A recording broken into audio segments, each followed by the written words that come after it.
Students, welcome to शुमाया nursing study. आज का जो हमारा टॉपिक है वो है थाइमस ग्लैंड। पिछली वीडियो से मैंने एक्सप्लेन किया था लिम्फोइड ऑर्गन्स में, जो पिछली वीडियो में मैंने एक्सप्लेन किया था बोन मैरो के बारे में। आज जो हम पढ़ेंगे वो है थाइमस ग्लैंड। थाइमस ग्लैंड क्या है? ये प्राइमरी लिम्फोइड ऑर्गन है। बोन मैरो और थाइमस दोनों ही प्राइमरी लिम्फोइड ऑर्गन्स में आते हैं। थाइमस को जो बोन मैरो है उसको मैंने पिछली वीडियो में एक्सप्लेन कर दिया है। आज वाली जो वीडियो है वो है थाइमस ग्लैंड के बारे में। It is a primary lymphoid organ. ये एक स्पेशलाइज्ड ऑर्गन है लिम्फेटिक सिस्टम का और इम्यून सिस्टम का। इम्यून सिस्टम का कैसे? ये जो हमारे जो लिम्फोसाइट्स है, जो टी सेल्स है, ये उनको मिच्योर करता है, यानी उनको ग्रो करने में हेल्प करता है। और जो टी सेल्स है यानी जो टी लिम्फोसाइट्स हैं हमारे, वो इम्यून सिस्टम में किस तरह हेल्प करते हैं? इम्यून सिस्टम, इम्यूनिटी का क्या मतलब है? Ability of the body to fight against the disease. तो हमारे जो टी सेल्स हैं वो इम्यूनिटी में हेल्प करते हैं, यानी जो पैथोजेंस हैं उनको डिटेक्ट करते हैं, उनको किल करने में हेल्प करते हैं। और इसी तरह ही हमारी बॉडी जो है वो इन्फेक्शन से प्रिवेंट रहती है। अब हमारा जो थाइमस ग्लैंड है, इसका मेन फंक्शन है मैच्योर करना टी सेल्स को। मैंने आपको पहले बताया है कि पहली चीज़ तो ये एक प्राइमरी लिम्फोइड ऑर्गन है। प्राइमरी क्यों इसे कहा गया है? क्योंकि यहाँ पर जो है वो टी सेल्स जो है वो मैच्योर होते हैं। ठीक है, जो डेवलपमेंट इसकी जो है बोन, जो टी सेल्स हैं उनकी डेवलपमेंट तो हो जाती है बोन मैरो में, बट वहाँ पर ये लोग मैच्योर और ग्रो नहीं कर पाते। क्या होता है? टी सेल्स जो है वो थाइमस ग्लैंड में माइग्रेट हो जाते हैं और यहाँ पर आके ये लोग ग्रो और मैच्योर होते हैं। यानी थाइमस ग्लैंड ही इनका एक तरह का घर है, जहाँ पर ये लोग चीज़ें सीखते हैं कि किस तरह हमने हार्मफुल पैथोजेंस को डिटेक्ट करना है और उनको किल करना है। इसका वेट है 10 to 15 ग्राम इसका वेट होता है नॉर्मली। यानी प्यूबर्टी से जो पहले है हमारा थाइमस ग्लैंड जो है बहुत ज़्यादा एक्टिव फॉर्म में होता है और इसका वेट जो होता है 10 से 15 ग्राम होता है। बट जैसे ही हमारी बॉडी प्यूबर्टी के लेवल पर जाती है तो इसका वेट और साइज दोनों ही इंक्रीज हो जाते हैं, ज़्यादा हो जाते हैं। क्यों? क्योंकि प्यूबर्टी के लेवल पर हमारी बॉडी जो है वो थोड़ी ग्रोइंग एज में जा रही होती है और जो हमारे हार्मोन्स है लाइक एस्ट्रोजन है, प्रोजेस्टेरोन है, ये जो है स्टिमुलेट होना स्टार्ट हो जाते हैं। इनकी जो एक्सक्रीशन है वो ज़्यादा होने लग जाती है। जैसे ही मिडिल एज में जाते हैं हम, प्यूबर्टी का जो एरा है यानी प्यूबर्टी की जो एज है जैसे ही खत्म होती है तो जो हमारा थाइमस ग्लैंड है वो मिडिल एज में वापस इसका वेट 10 से 15 ग्राम हो जाता है। ड्यू टू मतलब आप सिंपल वर्ड्स में कह सकते हैं कि जो हार्मोनल चेंजेस आते हैं प्यूबर्टी की जब एज होती है, प्यूबर्टी का लेवल होता है, तब जो थाइमस ग्लैंड है उसका जो साइज और वेट दोनों ही ज़्यादा हो जाते हैं। और जैसे प्यूबर्टी की एज खत्म होती है, मिडिल एज में जो बच्चा जाता है, हमारी मिडिल एज आती है तो वापस ही हमारा जो थाइमस ग्लैंड है वो वापस अपने लेवल, मतलब वापस अपने वेट पे आ जाता है, अपने साइज में आ जाता है। लार्जेस्ट साइज एट चाइल्डहुड, इसका जो साइज है लार्ज होता है और एक्टिव फॉर्म में होता है हमारा थाइमस ग्लैंड जब वो चाइल्डहुड वाला लेवल होता है हमारा, तब छोटे होते हैं। और साइज हमारा डिक्रीज, छोटा होता जाता है जैसे जैसे हमारी एज जो है वो बढ़ती जाएगी। लार्जेस्ट साइज एट चाइल्डहुड और डिक्रीज होगा बाय द एज। जैसे ही हमारी एज बढ़ती जाएगी उसी तरह ही थाइमस जो ग्लैंड है उसका जो साइज है वो छोटा यानी श्रिंक होता जाएगा। इसकी लोकेशन कहाँ होती है? The thymus is located behind the sternum. हमारा जो स्टर्नम है यानी जो रिब्स को जिसने अटैच करके रखा है, स्टर्नम बोन होती है दरमियान में, वो क्या करती है? उसके पीछे हमारा थाइमस ग्लैंड लोकेट होता है। Sternum breast bone above the heart, और ये हमारा जो हार्ट है उसके अबव पे होता है।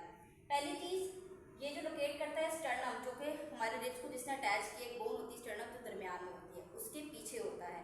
यानी जो सिंपल कहते हैं जो हमारा मीडियास्टम रीजन है जहाँ पे हमारा हार्ट प्रेजेंट होता है, वहाँ पर हार्ट के अबव, हार्ट के बिल्कुल ऊपर जो है वो हमारा थाइमस ग्लैंड प्रेजेंट होता है। स्टर्नम के पीछे जो मीडियास्टम रीजन है वहाँ पे हमारा हार्ट प्रेजेंट होता है और हार्ट के अबव पे हमारा थाइमस ग्लैंड प्रेजेंट होता है। अब इसके स्ट्रक्चर के बारे में स्टडी करते हैं।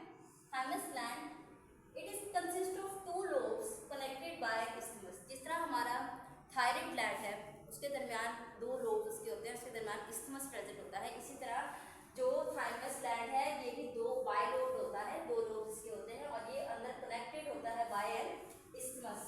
इसे हम इस्थमस कहेंगे।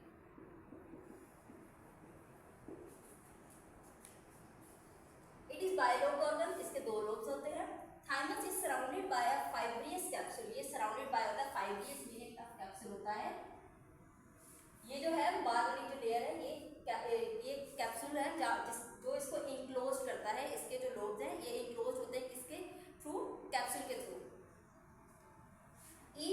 Divided into cortex and medulla.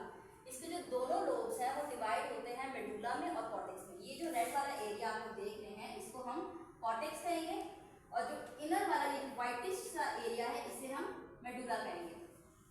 अब ये जो कॉर्टेक्स और मेडुला है ये इसके दरमियान ये जो डिफरेंशिएट वाला एक एरो बना हुआ है ये इसके जो डिफरेंट एरिया है इसको जो है वो सेपरेट करता है, यानी जो बाहर कॉर्टेक्स वाला एरिया है वो अंदर जो मेडुला है उसके डिफरेंट एरियाज को एक दूसरे से सेपरेट कर रहा होता है। इसका स्ट्रक्चर था जो दो लोब्स प्रेजेंट थे वो डिवाइड होते किसमें, कॉर्टेक्स और मेडुला में। अब कॉर्टेक्स जो है contains a large number of precursor T lymphocytes। precursor T lymphocytes का क्या मतलब होता है कि ये जो कॉर्टेक्स वाला एरिया है थाइमस का इसमें क्या प्रेजेंट होते हैं, इमेच्योर टी सेल्स, यानी मेच्योर नहीं हुए, अभी इमेच्योर है, यानी इनको ये मेच्योर कहाँ पर होंगे, मेडुला में जाके। इमेच्योर है यानी सही से ग्रो नहीं हुए, सही से डेवलप नहीं हुए, यानी कॉर्टेक्स के रीजन में क्या प्रेजेंट है, हमारे इमेच्योर टी सेल्स यानी प्रीकर्सर टी सेल्स हमारे प्रेजेंट होते हैं। It also contain epithelium reticular cells and macrophages. अब ये एपिथेलियम रेटिकुलर सेल्स कौन से सेल्स होते हैं, ये जो है कॉर्टेक्स में प्रेजेंट होते हैं और इनका क्या काम होता है, ये एक ऐसा इन्वायरमेंट प्रोवाइड करते हैं हमारे टी सेल्स को जो कि उनको ग्रो और मेच्योर होने में हेल्प करते हैं। अब ये जो एपिथेलियम रेटिकुलर सेल्स हैं और ये मैक्रोफेजेस भी प्रेजेंट होते हैं। मैक्रोफेजेस का क्या काम है, यहाँ पर जो टी सेल्स हैं जो कि हमारे इमेच्योर है, जो कि सही से वर्क नहीं कर रहे होते, ये मैक्रोफेजेस क्या करते हैं, उनको इनगल्फ कर लेते हैं। मैक्रोफेजेस का क्या काम होता है, बैक्टीरिया वायरस को कोई भी हार्मफुल पार्टिकल्स होते हैं उनको इनगल्फ कर लेते हैं, यानी इनका क्या काम होता है, फैगोसाइटोसिस का एक प्रोसेस होता है इनगल्फमेंट का, ठीक है, ये वो काम करते हैं। यहाँ पर जो इमेच्योर सेल्स हैं, इमेच्योर टी सेल्स हैं जो कि अपना वर्क सही से नहीं कर रहे होते, जो कि वर्क के काबिल नहीं होते, जो कि डाई मतलब जो मर चुके होते हैं, उनको ये लोग वहाँ से कॉर्टेक्स वाले एरिया से इनगल्फ कर लेते हैं। अब मेडुला में क्या चीजें प्रेजेंट होती हैं, it also contain epithelium cells, यहाँ पर भी एपिथेलियम सेल्स प्रेजेंट होते हैं। दोनों जगह पे कॉर्टेक्स के रीजन में भी एपिथेलियम रेटिकुलर सेल्स प्रेजेंट होते हैं और मेडुला रीजन में भी ये सेल्स प्रेजेंट होते हैं। लेकिन डिफरेंस क्या है, डिफरेंस दोनों में ये है कि कॉर्टेक्स के रीजन में हमारे इमेच्योर जो मेच्योर नहीं होते, जो अच्छे से डेवलप नहीं होते, अपना वर्क ठीक से नहीं करते, अब इनको समझ नहीं होती कि हमारा वर्क क्या है, हमने कौन से वर्क करना है, ठीक है, तो वो तो कॉर्टेक्स रीजन में प्रेजेंट होते हैं इमेच्योर टी सेल्स। बट जो हमारा मेडुला रीजन है वहाँ पर हायर मेच्योर टी लिम्फोसाइट, वो लिम्फोसाइट्स, वो टी सेल्स जो कि मेच्योर हो चुके होते हैं, जिनको अपना वर्क पता होता है, हमें किस तरह जो हार्मफुल पार्टिकल्स उनको डिटेक्ट करना है, उनको किल करना है, यानी मेच्योर टी सेल्स वो लोग मेडुला में प्रेजेंट होते हैं। Final stage of T cell maturation. अब मेडुला में जो है फाइनल स्टेज होती है हमारे टी सेल्स की मैच्योरेशन, यानी हमारे टी सेल्स जब मेच्योर हो चुके होते हैं मेडुला में जाकर। Hessel's thymic corpuscles, it removal of dead thymocytes।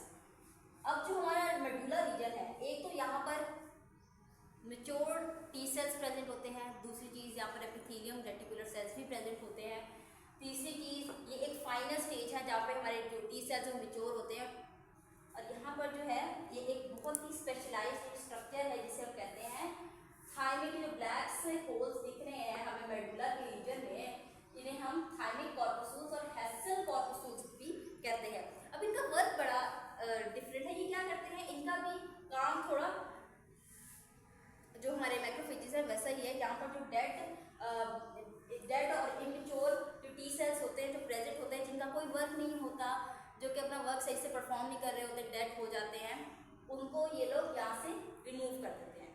अब एक दफ़ा ओवरव्यू दोबारा कर लेते हैं। हमारा जो कॉर्टेक्स रीजन है, large number of precursor T lymphocyte यानी इमेच्योर जो हमारे टी लिम्फोसाइट्स है वो प्रेजेंट होते हैं हमारे कॉर्टेक्स रीजन में। एपिथेलियम रेटिकुलर सेल्स, वो सेल्स जो कि टी सेल्स को मेच्योर होने में एक ऐसा इन्वायरमेंट प्रोवाइड करते हैं जिसमें न्यूट्रिएंट्स वगैरह प्रेजेंट होते हैं जो कि टी सेल्स को ग्रो करने में हेल्प करें, वो इन्वायरमेंट जो है हमारे ये एपिथेलियम रेटिकुलर सेल्स प्रोवाइड करते हैं, ठीक है। दूसरी चीज़ मेडुला, इट कंटेन्स, इसके पास भी एपिथेलियम सेल्स होते हैं, बट यहाँ पर जो है वो मेच्योर टी सेल्स प्रेजेंट होते हैं मेडुला रीजन में, यानी कॉर्टेक्स से डायरेक्ट यहाँ पर जाके ये मेडुला रीजन में मेच्योर हो जाते हैं। अब इसके जो एक बहुत इंपॉर्टेंट स्ट्रक्चर है थाइमिक कॉर्पसूल, हेसल कॉर्पसूल भी इसे कहते हैं।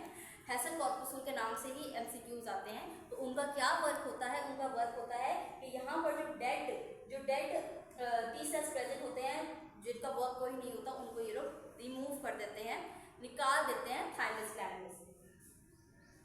यहाँ पर एक और स्ट्रक्चर था इंटरलोबुलर सेप्टम। अब ये जो अंदर, अब एक तो ये बार वाला कैप्सूल है हमारा,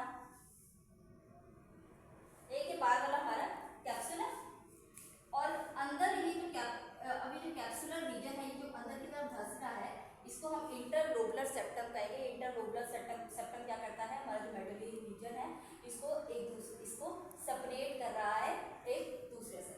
अब इसके अंदर जो है, यहाँ पर भी प्रेजेंट है क्या? हेसल कॉर्पसूस प्रेजेंट है, थाइमिक कॉर्पसूस भी इनको कहते हैं। इनका भी यही वर्क होगा कि यहाँ पर जो डेड टी सेल्स और इमेच्योर टी सेल्स हैं, उनको ये लोग रिमूव कर देते हैं, यानी निकाल देते हैं, क्योंकि उनका कोई वर्क नहीं होता। स्टडी करते हैं कि हमारा जो थाइमस ग्लैंड है वो कौन कौन से हार्मोन जो है सिक्रीट करता है। हमारा जो थाइमस ग्लैंड है वो 3 हार्मोन सिक्रीट करता है। पहला हार्मोन जो है थाइमोसिन। अब ये जो थाइमोसिन है, अब हर 3 हार्मोन्स है, थाइमोसिन, थाइमोपोएटिन एंड थाइमुलिन। अब इन तीनों हार्मोन्स का डिफरेंट वर्क है। सिक्रीट तो थाइमस ग्लैंड से होते हैं, लेकिन हर किसी का अलग अलग फंक्शन है। जो थाइमोसिन है वो क्या करता है? Help T cell develop and mature cells. यानी जो थाइमोसिन जो हार्मोन सिक्रीट कर रहा है थाइमस ग्लैंड, वो क्या करता है? यहाँ पे हमारे जो थाइमस ग्लैंड में टी सेल्स प्रेजेंट होते हैं, उसको डेवलप करने में यानी ग्रो करने में, और मैच्योर, उसका जो भी काम है उसको किस तरह करना है, मैच्योर करने में हेल्प करता है। थाइमोपोएटिन ये हेल्प करता है ऑर्गेनाइज करने में, यानी जो हमारे टी सेल्स हैं वो एक ऑर्गेनाइज तरीके से अपना काम करें। जो MHC मॉलिक्यूल्स होते हैं, जिनको आइडेंटिटी कार्ड भी कहा जाता है, ये क्या करते हैं? उनको एक ऑर्गेनाइज मैनर में, कि किस तरह जो टी सेल्स हैं वो जो मॉलिक्यूल्स हैं उन पर जो पैथोजेंस अटैच होंगे उसको डिटेक्ट करेंगे। वो एक ऑर्गेनाइज मैनर हो जाता है कि किस तरह मॉलिक्यूल आएगा, जो हमारा टी सेल्स है उसको चेक करेगा, उसको डिटेक्ट करेगा, उस पर अगर हार्मफुल पैथोजन है तो उसको किल करेगा। एक स्टेप बाय स्टेप एक ऑर्गेनाइज मैनर है, ठीक है। तो हमारा जो थाइमोपोएटिन जो है हार्मोन्स है, वो इसको एक ऑर्गेनाइज मैनर में लेकर जाता है कि हमारा जो टी सेल है वो किस तरह सीक्वेंस वाइज तरीके से अपना काम करे, स्टेप बाय स्टेप। अब जो थर्ड है थाइमुलिन, इसका क्या काम है? Help T cell function properly. इसका काम ये है कि टी सेल्स का जो फंक्शन है वो सही से उसको प्रॉपर्ली जो है वो वर्क करें।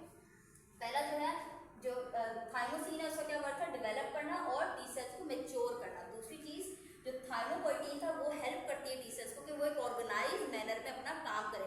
ये नहीं कि अगर कोई चीज़ आ रही है उसको डिटेक्ट बाद में करेगा और किल पहले करेगा, ठीक है। तो एक ऑर्गेनाइज वे में कि पहले उसने मॉलिक्यूल देखा, उसने फिर देखा कि उस पर पैथोजन अटैच है भी कि नहीं। ये नहीं कि वो अपने नॉर्मल सेल को ही किल करे, ये एक डिसऑर्डर में आ जाएगा। इसीलिए हमारा जो थाइमोपोएटिन है ये हेल्प करता है एक ऑर्गेनाइज मैनर में काम करना। थाइमुलिन जो है ये हेल्प करता है टी सेल्स को कि वो जो फंक्शन है जो उसने ऑर्गेनाइज मैनर में करना है, अपना जो फंक्शन परफॉर्म करना है वो एक्यूरेट करे। ये नहीं जो हमारे जो नॉर्मल सेल्स हैं जिन पे पैथोजन नहीं भी अटैच हो, उन्हीं को ही हमारे जो टी लिम्फोसाइट्स हैं किल करते रहें। इसीलिए ये हार्मोन्स रिलीज होते हैं ताकि हमारा जो फंक्शन है वो अच्छे से परफॉर्म हो और हमारी बॉडी जो है वो इन्फेक्शन से प्रिवेंट हो जाए।